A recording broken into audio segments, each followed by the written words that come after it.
To my channel the chemistry unspoken. जो आज का हमारा वीडियो का टॉपिक है, इसमें हमने जो हमारे रिमेनिंग न्यूमेरिकल्स थे वो डिस्कस करने हैं। ठीक है, तो सबसे पहले हमारे पास ना न्यूमेरिकल नंबर 6 आ जाता है, जिसमें हमने ना मैस फाइंड आउट करना है H2SO4 का। और हमारे पास गिवन क्या है, नंबर ऑफ मॉलिक्यूल्स गिवन है H2SO4 के। ठीक है, और हमारे पास जो मोलर मैस है वो हमने फाइंड आउट किया हुआ है। तो नंबर ऑफ मॉलिक्यूल हमारे पास कितने हैं, 2.05 इंटू 10⁻16।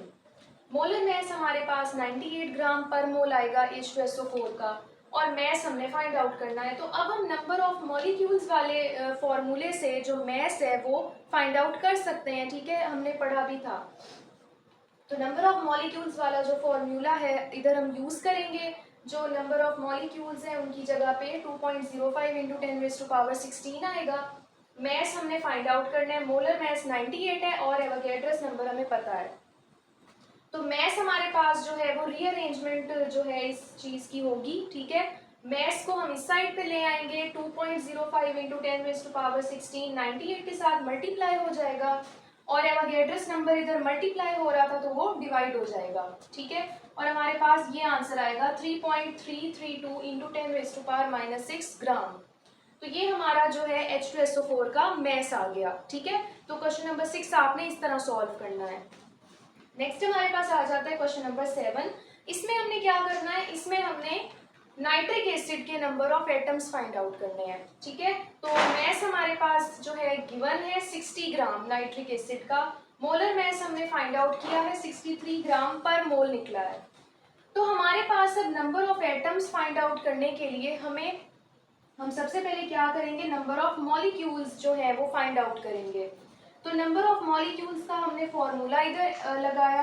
ठीक है, 60/63 हमारे पास given mass over molar mass आएगा, एवोगैड्रस नंबर हमें पता है। तो हमारे पास नंबर ऑफ मॉलिक्यूल्स आएंगे 5.73 इंटू 10⁻23। अब हमारे पास नंबर ऑफ मॉलिक्यूल आ गए। अब जो मॉलिक्यूल होता है वो एटम से मिलके बनता है ना, तो यानी इसका मतलब क्या है कि वन मॉलिक्यूल जो है नाइट्रिक एसिड का, उसमें कितने एटम्स हैं, 5 हैं। ठीक है, इसमें HNO3 में 5 एटम्स है ना, तो एक मॉलिक्यूल जो है वो 5 एटम से बना हुआ है। तो इसका मतलब क्या है कि 5.73 इंटू 10⁻23 मॉलिक्यूल्स जो होंगे वो कितने एटम से बने होंगे, हम 5 को इस वैल्यू से मल्टीप्लाई कर देंगे। तो हमारे पास एटम्स की वैल्यू निकल आएगी कि हमारे पास 5.73 इंटू 10⁻23 मॉलिक्यूल्स जो नाइट्रिक एसिड के हैं उसमें कितने एटम्स प्रेजेंट हैं, 2.87 इंटू 10⁻23 एटम्स। ठीक है, तो ये क्वेश्चन नंबर 7 आपने इस तरह इसको सॉल्व करना है। नेक्स्ट हमारे पास आ जाता है क्वेश्चन नंबर 8। इसमें हमने सोडियम और क्लोरीन जो आइंस, क्लोराइड आइंस हैं वो फाइंड आउट करना है, उनका नंबर। तो हमारे पास NaCl का जो मैस है वो है 30 ग्राम। ठीक है, मोलर मैस हम फाइंड आउट कर लेंगे जो कि हमारे पास आएगा 58.5 ग्राम पर मोल। तो number of sodium ions, number of chloride ions हमने फाइंड आउट करने हैं। तो अब हम जो है NaCl हमारे पास क्या है, एक आयोनिक कंपाउंड है। तो हम इसमें क्या फाइंड आउट करेंगे, फॉर्मूला यूनिट्स फाइंड आउट करेंगे, मॉलिक्यूल तो नहीं फाइंड आउट करेंगे ना। तो हम इधर लिखेंगे number of formula units of NaCl is equal to, ये वही फॉर्मूला है जो नंबर ऑफ मॉलिक्यूल का है। क्योंकि हम आयोनिक कंपाउंड की बात कर रहे हैं इसलिए हमने यहाँ फॉर्मूला यूनिट्स लिखा है। तो वही हमारे पास given mass over molar mass into Avogadro's number वाला फॉर्मूला इधर लगेगा। वैल्यूज पुट करेंगे हम तो हमारे पास आंसर आएगा 3.08 इंटू 10⁻23 फॉर्मूला यूनिट्स। ठीक है, अब हमारे पास हमें पता है कि NaCl का जो वन फॉर्मूला यूनिट होता है ना, उसके अंदर सोडियम आइंस कितने होते हैं, 1 ही होता है। ठीक है, तो 3.08 इंटू 10⁻23 फॉर्मूला यूनिट्स अगर NaCl के हम लें तो उसमें कितने सोडियम आइंस होंगे, तो इतने ही होंगे। ठीक है, क्योंकि 1 से अगर मल्टीप्लाई करें इस वैल्यू को तो वही वैल्यू निकलेगी। तो अब हमारे पास इधर है कि अगर सोडियम के हमारे पास एक आयन है फॉर्मूला यूनिट के अंदर, तो क्लोरीन का भी तो हमारे पास एक आयन है ना, क्योंकि NaCl जो है वो जब आयोनाइज होता है तो वो एक सोडियम और एक क्लोराइड आयन प्रोड्यूस करता है। ठीक है, इसका मतलब सोडियम और क्लोरीन का जो नंबर है आयंस का वो सेम होगा। तो हमारे पास जो क्लोरीन है वो भी कितनी हमारे पास, उसका भी कितना नंबर है, 3.08 इंटू 10⁻23 आइंस होंगे इसमें। और अगर हम टोटल नंबर ऑफ आइंस निकालें तो इन दोनों को अगर हम प्लस कर दें तो हमारे पास क्या आंसर आता है, 6.16 इंटू 10⁻23। तो ये हमारे पास क्या है, NaCl के हवाले से आ गया कि हमारे पास सोडियम आइंस इसमें कितने हैं और क्लोराइड आइंस इसमें कितने हैं। तो दोनों का नंबर क्या होगा, सेम होगा, जो कि 3.08 इंटू 10⁻23 है।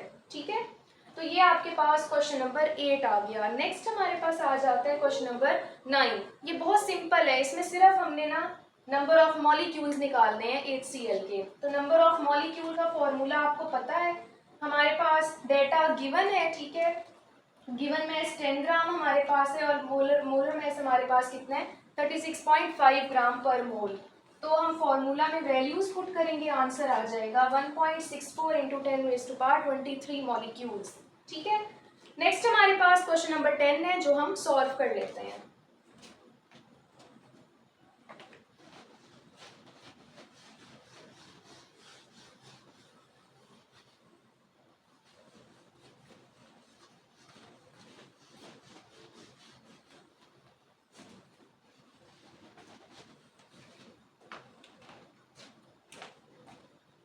तो नेक्स्ट हमारे पास आ जाता है क्वेश्चन नंबर 10। इसमें हमने क्या फाइंड आउट करना है, इसमें हमने mass of magnesium find out करना है। ठीक है, और कार्बन का मैस हमारे पास गिवन है। तो हमारे पास गिवन मैस जो है वो कार्बन का है, जो कि हमारे पास है 6 ग्राम। ठीक है, और अगर हम एटॉमिक मैस लें कार्बन का,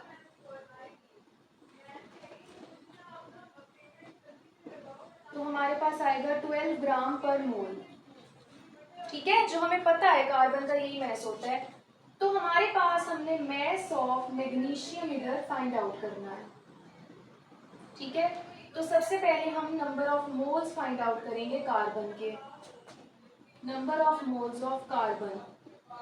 तो कार्बन का हमारे पास 6/12 मैस ओवर मोलर मैस होता है ना formula number of moles find out करने का, तो हमारे पास ये आएगा 0.5 मोल। ठीक है, उसके बाद हमारे पास आएगा कि नंबर ऑफ कार्बन एटम्स कितने हैं। ठीक है, तो number of carbon atoms find करने के लिए हमारे पास वही फॉर्मूला होता है, mass over given mass over molar mass into Avogadro's number. ठीक है, जो हम नंबर ऑफ मॉलिक्यूल्स का पढ़ते हैं वही नंबर ऑफ आइंस का भी होता है, नंबर ऑफ एटम्स का भी होता है।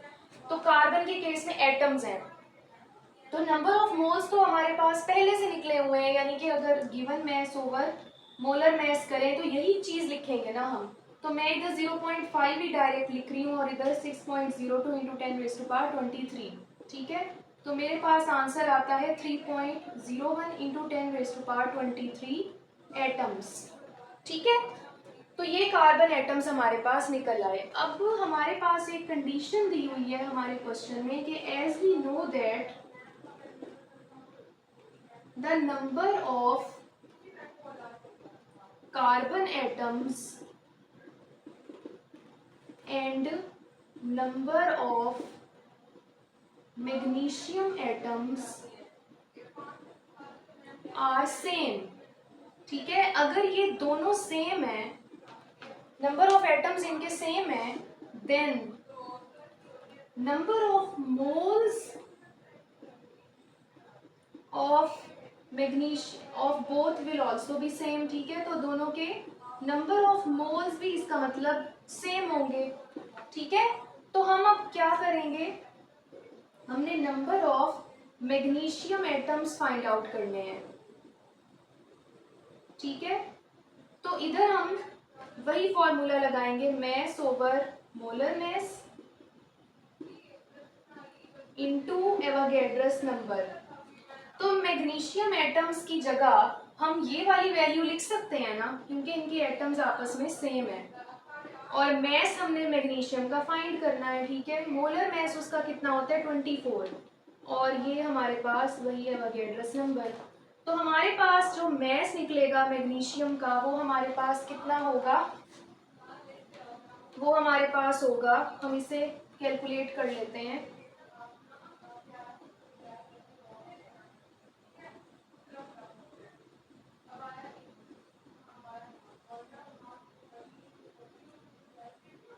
ठीक है। तो हमारे पास जो मैस है वो यहाँ निकलेगा 12 ग्राम।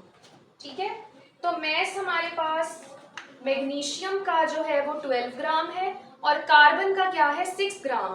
तो दोनों के जो नंबर ऑफ एटम्स हैं वो सेम होंगे, जो कि हमारे पास कितने हैं 3.01 इंटू 10⁻23। ठीक है, हमने यही प्रूफ करना था ना कि 6 ग्राम ऑफ कार्बन जो है वो हमारे पास ना उसके नंबर ऑफ एटम्स कितने मैस ऑफ मैग्नीशियम के बराबर होंगे। ठीक है, तो ये हमारे पास आ गया कि मैग्नीशियम के 12 ग्राम मैस में हमारे पास उतने ही एटम्स होंगे जितने 6 ग्राम ऑफ कार्बन के अंदर है। ठीक है, तो ये आपके पास जो है न्यूमेरिकल्स कंप्लीट हो गए फर्स्ट चैप्टर के। ठीक है, आपका फर्स्ट चैप्टर जो है वो कंप्लीट हो गया है। तो अब नेक्स्ट जो मेरी वीडियो होगी उसमें हम सेकेंड चैप्टर स्टार्ट करेंगे 9th क्लास का। तो वीडियो अच्छी लगी तो चैनल को ज़रूर सब्सक्राइब करें और लाइक भी करें वीडियो को, और अपने दोस्तों के साथ भी लाजमी शेयर करें, और कमेंट्स में भी मुझे लाजमी बताएं कि आपको वीडियोस कैसी लगती हैं। और अपना ख्याल रखें, तब तक के लिए अल्लाह हाफिज़।